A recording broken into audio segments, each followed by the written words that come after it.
Hi friends, మీకు మియామోటో మసాషి ఎవరో తెలుసా? తెలియకపోతే మేం చెప్తాం. ప్రపంచంలో అతిపెద్ద పాడ్కాస్టర్ అయిన జో రేగన్ ఒకసారి తన పాడ్కాస్ట్లో తన కుడి చేతి మీద ఒక సామ్యురియా టాటూను వేయించుకున్నానని, అదెవరిదో కనిపెట్టండి అంటూ ఒక క్లూ కూడా ఇచ్చాడు. అందరూ ఒకటే జవాబు చెప్పారు. ఇప్పటికి మీకు అర్థమయ్యే ఉంటుంది, అది మియామోటో మసాషి. జో 16 సంవత్సరాల వయసులో మార్షల్ ఆర్ట్స్ శిక్షణ తీసుకునేటప్పుడు అతనికి మియామోటో మసాషి గురించి తెలిసి చాలా ప్రేరణ పొందాడు. నిజంగా ఎవరైనా సరే మియామోటో గురించి తెలుసుకుంటే అతనికి అభిమాని అవ్వడం ఖాయం. 13 సంవత్సరాల వయసులోనే అతను ఒక సమురాయిని ఓడించడం జరిగింది. అది సాధారణమైన విషయం కాదు. ఆ ద్వంద్వ యుద్ధంలో ఒక్కరు మాత్రమే మిగులుతారు. అప్పటికే ప్రపంచ ప్రసిద్ధి పొందిన సమురాయిని మట్టి కరిపించాడు మియామోటో మసాషి. అతను మొత్తం 62 ద్వంద్వ యుద్ధాల్లో పాల్గొని అజేయుడిగా నిలిచాడు.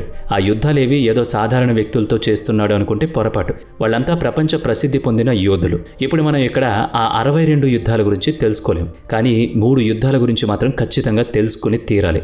అతను ఎటువంటి పద్ధతులు ఉపయోగించి, ఎటువంటి ప్రణాళికలు ఉపయోగించి తనలో తాను రచించి ఆ యుద్ధాల్లో గెలిచాడో అర్థమైతే మీరు వాటి గురించి కామెంట్ చేయదలుచుకుంటే కామెంట్ చేయండి. అందులో మొదటి ఘటన. ఇందులో మియామోటో మసాషి బయోకాన్ అనే వ్యక్తితో తలబడ్డాడు. మియామోటో మసాషి తన దేశమంతా తిరిగి ప్రపంచ ప్రసిద్ధ యోధులతో మాత్రమే తలపడేవాడు. అలా అప్పటి వరకు ఓటమే ఎరుగని ఒక అతనితో యుద్ధానికి తలపడ్డాడు. అతనే బయోకాన్. బయోకాన్ ఒక విచిత్రమైన యోధుడు. అతను ఎప్పుడూ కత్తులు ఉపయోగించేవాడు కాదు. ఒక కొడవలి లాంటి ఆయుధానికి పొడవైన లోహపు తాడు, దాని చివర ఒక లోహపు బంతి. ఇది అతని ఆయుధం. ఎవరైనా అతనితో తలపడే ముందు ఆ బాల్తో వాళ్ళని కొట్టి దూరంగా పెడతాడు. ఆ తర్వాత ఆ లోహపు తాడుతో వాళ్ళని చుట్టి కొడవలితో చంపేస్తాడు. చాలా ప్రమాదకరమైన వ్యక్తి బయోకాన్. బయోకాన్ గురించి తెలిసిన మియామోటో మసాషి మియామోటో స్నేహితులు చాలా హెచ్చరించారు. ప్రమాదాన్ని కొని తెచ్చుకోవద్దని బతిమలాడారు. అయినా మియామోటో వినలేదు. ఎట్టి పరిస్థితుల్లోనూ బయోకాన్తో తలపడాలని నిర్ణయించుకున్నాడు. ఇక సమయం రానే వచ్చింది. బయోకాన్ మొదటి మసాషిని చూసి ఆశ్చర్యపోయాడు. ఎందుకంటే తనతో ఎవరైనా యుద్ధానికి వస్తే ఒక కత్తిని మాత్రమే తీసుకొస్తారు. కానీ మసాషి మాత్రం 2 చేతులతో 2 కత్తులతో వచ్చాడు. ఒకటి పెద్దది, ఒకటి చిన్నది. అందులో మసాషి తెలివి కూడా ఉంది. అది కూడా అర్థం చేసుకునే ప్రయత్నం చేద్దాం. బయోకాన్ ముందుగా తన కొడవలి లాంటి ఆయుధంతో బాల్ని విసిరి మసాషిని దూరం జరపాలి అనుకున్నాడు. అది అర్థం చేసుకున్న మసాషి తన కత్తులతో దాన్ని ఆపేశాడు. అప్పటికే ఆశ్చర్యంలో ఉన్న బయోకాన్ ఏం జరుగుతుందో తెలుసుకునే లోపు మసాషి ఒక చేతిలో బయోకాన్ ఆయుధాన్ని కత్తితో ఆపడం, ఖాళీగా ఉన్న మరో చేతితో బయోకాన్ను కింద పడేయడం వెంటనే జరిగిపోయాయి. అక్కడ ఆ యుద్ధాన్ని చూడ్డానికి వచ్చిన వాళ్ళందరికీ ఏం జరుగుతుందో అర్థం కాలేదు. తెలిసే లోపే బయోకాన్ కింద పడి మరణించాడు. ప్రత్యర్థి ఎటువంటి వాడైనా తెలివిగా వ్యవహరిస్తే గెలుపు తనదేనని నిరూపించాడు మియామోటో మసాషి. అచ్చం అలాగే మరొక యోధుడితో తలపడ్డాడు. అతని పేరు ససాకి గైండ్రు. ఆ వివరాలేంటో ఇప్పుడు చూద్దాం. రెండవ ఘటన. ససాకి ఒక పెద్ద కత్తితో తలపడ్డం అతని నైజం. ఎవరైనా అతనితో ద్వంద్వ యుద్ధం చేయడానికి చాలా భయపడతారు. అటువంటిది మసాషి తనకు తానుగా అతనితో యుద్ధానికి సై అన్నాడు. అందరూ అతన్ని చూసి హేళనగా నవ్వారు. కానీ అతను అవి పట్టించుకోలేదు. చివరికి ఆ రోజు రానే వచ్చింది. ఆ యుద్ధం మసాషి ఇంటికి దగ్గరలోనే ఉన్న ద్వీపంలో జరగనుంది. తెల్లవారేసరికి ఆ ద్వీపమంతా జనాలతో సందడిగా మారింది. ఎవరు గెలుస్తారో చూడాలన్న ఆతృత, ఎలా గెలుస్తారో చూడాలన్న తపన, ఇవన్నీ ప్రజలను అక్కడ గుమిగూడేలా చేశాయి. అనుకున్న సమయం రానే వచ్చింది. ససాకి తన కత్తితో యుద్ధానికి సిద్ధంగా ఉన్నాడు. కానీ గంట గడిచింది. 2 గంటలు గడిచాయి. అలా సమయం గడుస్తూనే ఉంది. కానీ మసాషి జాడ మాత్రం లేదు. ససాకి సహనం కోల్పోతున్నాడు. అది తనకు చాలా అవమానంగా తోచింది. ఎట్టకేలకు నీటిలో ఒక పడవ కనిపించింది. ఆ పడవలో మురికి బట్టలతో ఉన్న ఒక వ్యక్తి తలకు పాగా చుట్టుకుని చేతిలో పడవను నడిపే తెడ్డు పట్టుకుని రాసాగాడు. అతని ఒళ్లంతా ఇసుకతో మురికిగా ఉంది. అతను మరెవరో కాదు, మసాషి. అందరూ అతన్ని చూసి ఆశ్చర్యపోయారు. అసలు ఎవరితో తలపడుతున్నాడో తెలుసా అంటూ గుసగుసలు మొదలయ్యాయి. ససాకికైతే ఒళ్ళు మండిపోయింది. సరైన సమయానికి రావడం తెలీదా? యుద్ధం ఉందని గుర్తులేదా? లేక భయపడ్డావా అంటూ ఆవేశంతో మీదికి వెళ్ళబోయాడు. అతన్ని చూసి నవ్వుతూ, మసాషి, నువ్వు ఓడిపోయావు. ఈరోజు నా చేతిలో నీ చావు తప్పదు అని గట్టిగా అరిచాడు మసాషి. అది విన్న ససాకి, నేను ఓడిపోవడం ఏంటి? నీకేమైనా పిచ్చి పట్టిందా? అయినా ఈ బట్టలేంటి అంటూ తన చేతిలో ఉన్న కత్తిని అతని మీదకు సూటిగా తల మీదకు తగిలేలా విసిరాడు. కానీ అది గురి తప్పింది. ససాకి ఆశ్చర్యపోయాడు. ఎప్పుడూ గురి తప్పని అతను ఇలా గురి తప్పాడేంటని ఆశ్చర్యంతో తల పైకెత్తి చూశాడు. అతను విసిరిన కత్తి మసాషి తలపాగాకు తగిలి వెళ్లడంతో ఆ తలపాగా చిరిగిపోయింది. వెంటనే ససాకి అక్కడున్న మట్టిని పొట్టును మసాషి మీదకు విసిరేయడం మొదలుపెట్టాడు. నీ చావుని నువ్వే స్వాగతిస్తున్నావంటూ మసాషి అతని మీదకు తన దగ్గర ఉన్న తెడ్డుతో కలబడ్డాడు. కత్తి గురి తప్పడంతో అప్పటికే సహనం కోల్పోయి ఉన్నాడు ససాకి. అదే అదునుగా చూసుకుని మసాషి తన దగ్గర ఉన్న తెడ్డుతో ససాకి కాళ్ల మీద కొట్టడం, ససాకి కింద పడిపోవడం వెంటనే జరిగిపోయాయి. కింద పడిపోయిన అతన్ని పైకి లేవనివ్వలేదు. అందరూ చూస్తుండగానే అతన్ని మట్టిలో కూర్చి తాను పైకి లేచి అందరికీ నమస్కరించి ఎలా వచ్చాడో అలాగే వెళ్ళిపోయాడు. ప్రజలందరూ తేరుకునే లోపు అక్కడి నుంచి మాయమైపోయాడు మసాషి. ఇక ఆ రోజు నుంచి అతను తిరుగులేని యోధుడిగా మారాడు. ఇక మూడవ పోరాటం చూద్దాం. మతాసిచిరో ఒక ప్రసిద్ధి పొందిన పోరాట పటిమ కలిగిన పెద్ద కుటుంబానికి చెందినవాడు. అప్పటికే ముసాషి ఆ కుటుంబంలో ఇద్దరిని మతాషి తండ్రి అన్నని హతమార్చాడు. వారిరువురు కూడా గొప్ప యోధులే. అందుకే మసాషి మీద చాలా కోపంతో పగతో రగిలిపోతున్నాడు. ఎలాగైనా మసాషిని చంపాలనుకున్నాడు. అందుకే యుద్ధానికి రమ్మని కబురు పంపాడు. మసాషి స్నేహితులు అతన్ని ఇప్పుడు కూడా యుద్ధానికి వెళ్ళొద్దని చెప్పారు. మతాషి పగతో ఉన్నాడని, ఏదైనా చేస్తాడని, ఆఖరికి మోసం చేసైనా గెలవడానికి ప్రయత్నం చేస్తాడని, అందులో మసాషి ప్రాణాలకు ప్రమాదం ఉందని యుద్ధానికి వెళ్ళొద్దని హెచ్చరించారు. అయినా మసాషి వినలేదు. యుద్ధానికి వస్తానని తిరిగి కబురు పంపించాడు. ఇదివరకు జరిపిన యుద్ధాల్లో అనుకున్న సమయం కన్నా ఆలస్యంగా యుద్ధానికి వెళ్లడం, అందుకు ప్రత్యర్థి అసహనంతో శక్తిని కోల్పోవడం వలన మసాషికి యుద్ధం తేలికయింది. అదే టెక్నిక్ని మసాషి ఉపయోగిస్తాడని మతాషికి తెలుసు. అందుకే తన స్నేహితులను, నమ్మకస్తులని, గొప్ప యోధులని ఎవరికీ తెలియకుండా అక్కడక్కడ దాక్కునేటట్టు చేశాడు. మసాషి ఎప్పుడొచ్చినా మతాషి వాళ్ళు అతని మీద దాడి చేసి మతాషి చేరుకునే లోపల అతని ప్రాణాలు తీసేయాలనేది అక్కడ ఒక పన్నాగం. కొందరు గడ్డి లోపల చెట్ల వెనుక దాక్కున్నారు. యుద్ధం జరగాల్సిన రోజు రానే వచ్చింది. కానీ అందరినీ ఆశ్చర్యానికి గురిచేస్తూ మసాషి అనుకున్న సమయం కన్నా చాలా ముందుగా ఒక చెట్టు పక్క నుంచి వస్తూ నేను మీకోసం ఎంతసేపు ఎదురు చూడాలి అంటూ మతాషి మీదకు ఒక్కసారిగా దూకాడు. వెంటనే అతని చేతిలో ఉన్న కత్తితో మతాషిని చంపేశాడు. మసాషి త్వరగా వస్తాడని ఊహించని మతాషి స్నేహితులు చెట్ల వెనుక భాగం నుంచి తేరుకుని వచ్చి చూసేలోపు ఒక్కొక్కరు మసాషి కత్తికి బలైపోయారు. ఇదంతా కేవలం కొన్ని సెకండ్లలో జరిగిపోయింది.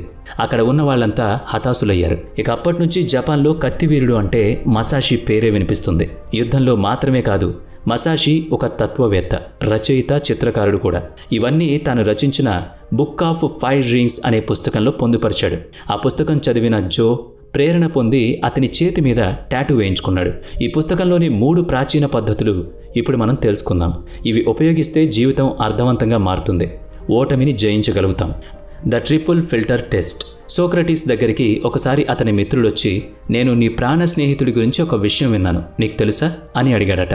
అందుకు సోక్రటీస్ ఒకసారి ఆగు, ముందుగా ట్రిపుల్ ఫిల్టర్ టెస్ట్ చేసి చూద్దామని చెప్పాడంట. అదేంటి అని అడిగిన స్నేహితుడికి సోక్రటీస్ ఈ విషయం నీకు నువ్వుగా తెలుసుకున్నావా లేదా ఎవరైనా చెప్పారా అని అడిగాడు.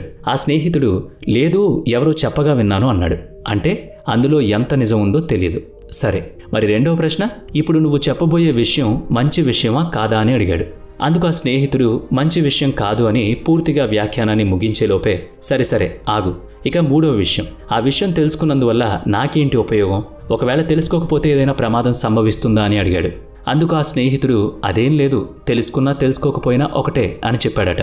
అప్పుడు సోక్రటీస్ అంటే నువ్వు నా స్నేహితుడి గురించి చెప్పే విషయం నిజమో కాదో తెలీదు, అది కూడా చెడు విషయం, ఎవరో చెప్పగా విన్నావు, అది తెలుసుకోవడం అంత ముఖ్యమైనది కూడా కానప్పుడు నేను ఎందుకు వినడం, వదిలే అని చెప్పాడట. చూసారా, ఈరోజు మనం సోషల్ మీడియాలో ఎన్నో వార్తలు చూస్తున్నాం. అవి నిజమో కాదో మనకు తెలియదు. వాటి వలన ఎటువంటి ఉపయోగం ఉండదు. నిజంగా ఉపయోగకరమైన విషయాలు ఉంటే మనం అర్థం చేసుకోవడంలో తప్పు లేదు. కానీ ఊరికే ప్రచారం చేసే విషయాలను తెలుసుకోవడానికి మనం ఏమన్నా ఖాళీగా ఉన్నామా? వాటి వల్ల ఏమైనా ప్రయోజనం ఉందా? అందుకే ప్రతిసారి ఈ ట్రిపుల్ ఫిల్టర్ టెస్ట్ చేసుకోవాలి. 3 ముఖ్యమైన విషయాలను గుర్తుపెట్టుకోవాలి. ఆ విషయం ఎంతవరకు కరెక్ట్, ఆ విషయం ఎంతవరకు మనకు ఉపయోగపడుతుంది, మూడవది అది తెలుసుకున్నందువల్ల కలిగే ప్రయోజనం ఏంటి. ఈ 3ంటిని చూసి అప్పుడే ఆ విషయం గురించి ఒక అవగాహనకు రావాలి. రెండో సిద్ధాంతం ఉపేక్ష. అప్పట్లో కోడో అనే మాస్టర్ అతని జ్ఞానానికి, తెలివికి చాలా ప్రసిద్ధి పొందినవాడు. ఒకసారి ఒక శిష్యుడు అతని దగ్గరకు వచ్చి, మాస్టర్, మీరు ఎప్పుడు ఇంత ప్రశాంతంగా ఎలా ఉండగలుగుతున్నారు? ఇంత గందరగోళమైన ప్రపంచంలో మీకు ప్రశాంతత ఎలా లభిస్తుంది? అంతసేపు ధ్యానంలో చుట్టూ ఉన్న శబ్దాలు ఏవి వినకుండా మీరు ప్రశాంతతని ఎలా పొందగలుగుతున్నారు అని అడిగాడు. అందుకు చిరునవ్వు నవ్విన ఆ మాస్టర్ విద్యార్థిని ఒక చిన్న కొలను దగ్గరికి తీసుకువెళ్ళాడు. కొలను లోపలికి చూపించి ఇక్కడ నీకు ఏం కనిపిస్తుంది అని అడిగాడు. అందుకు ఆ విద్యార్థి ఆ కొలను చుట్టుపక్కల ఉన్న చెట్లు, కొండలు, పక్షులు, నీటిలో ఉన్న చేపలు స్పష్టంగా నాకు కనబడుతున్నాయి, నీటి మీద ప్రతిబింబంలాగా అవన్నీ నాకు స్పష్టంగా కనబడుతున్నాయని చెప్పాడు. వెంటనే మాస్టర్ ఒక చిన్న రాయిని తీసుకుని ఆ కొలనులో విసిరాడు. ఆ కొలనులో వచ్చిన తరంగాలు వేటిని సరిగ్గా చూడనివ్వడం లేదు. అదే విషయం విద్యార్థి అడిగాడు, ఇప్పుడు నీకు ఏం కనబడుతుంది అని. ఆ విద్యార్థి అందుకు నాకు ఏం కనిపించడం లేదు అని సమాధానం ఇచ్చాడు. మాస్టర్ విద్యార్థి వైపు చూసి, ఇదిగో ఇలాగే నీ మనస్సు నిశ్చలంగా ఉన్నప్పుడు నీకు అన్నీ స్పష్టంగా కనబడతాయి. నీ మనస్సు అటు ఇటు పరిగెడుతూ ఉన్నప్పుడు అచ్చం ఈ నీటిలాగే ఏదీ కనిపించదు. మనసులో ఎటువంటి అలజడి లేకపోతే మనం ఎంతసేపు కూర్చున్నా, చుట్టూ ఎలాంటి పరిస్థితులున్నా అవి మనల్ని గందరగోళానికి గురి చేయవు. దీన్ని బౌద్ధ మతంలో ఉపేక్ష అంటారు. ఈ స్థితిని చేరుకోవడానికి ముందుగా మనల్ని మనం సన్నద్ధం చేసుకోవాలి. మనసుని ప్రశాంతంగా ఉండేట్టు చూసుకోవాలి. అంటే మన మనస్సు మాట మనం వినాలి.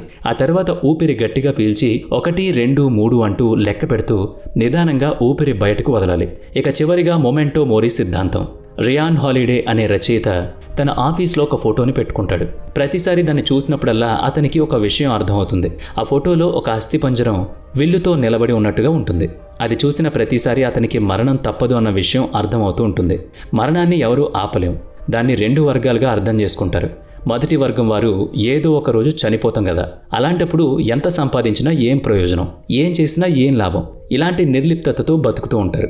మరణించే లోపు ఏదైనా మంచి చెయ్యాలి, మనం అనుకున్నది సాధించాలి, జీవితంలో ఒక ఎత్తుకు ఎదగాలి అన్న ఆలోచనతో మరో వర్గం వాళ్ళు బ్రతుకుతారు. ఉదాహరణకి రియాన్ తన ఆఫీస్లో చాలా హడావిడిలో ఉన్నప్పుడు లేదా ముఖ్యమైన పనిలో ఉన్నప్పుడు అతని కొడుకు అతని దగ్గరకు వచ్చి ఆడుకుందాం రమ్మని పిలుస్తాడు. ఇతరులైతే పనిలో ఉన్నాను, తర్వాత ఆడుకుందాం అని చెప్పేస్తారు.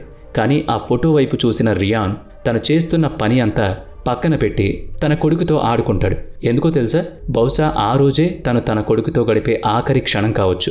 అందుకే అర్థవంతంగా ఆ జీవితాన్ని ముగించడంలో తప్పు లేదు అనిపించింది. దీన్ని మొమెంటో మోరీ సిద్ధాంతం అని అంటారు. ఇది ఒక లాటిన్ పదం. బ్రతికినన్నాళ్ళు రాజుగా బ్రతుకు, నీవు అనుకున్నది సాధించు అని అర్థం. మరణించే లోపు ఎవరు ఏం చేయాలనుకున్నా అది చేసి తీరాలి, కనీసం చేయడానికి ప్రయత్నించాలి. ఇది ఈ సిద్ధాంతం యొక్క ముఖ్య నిర్వచనం. ఈ సిద్ధాంతాలు గల ఈ వీడియోని మీరు కూడా ఇతరులతో షేర్ చేయండి. ఇవి పురాతనమైనవి అయినా ఇప్పుడు కూడా మనకి చాలా అంటే చాలా ఉపయోగపడతాయి. వీడియో నచ్చితే లైక్ చేయండి, షేర్ చేయండి. ఇప్పటివరకు మన ఛానల్ని సబ్స్క్రైబ్ చేసుకున్నట్లయితే ఇప్పుడే సబ్స్క్రైబ్ చేసుకుని పక్కనే ఉన్న బెల్ ఐకాన్పై క్లిక్ చేయండి. నెక్స్ట్ వీడియోలో మళ్ళీ కలుద్దాం. Thanks for watching.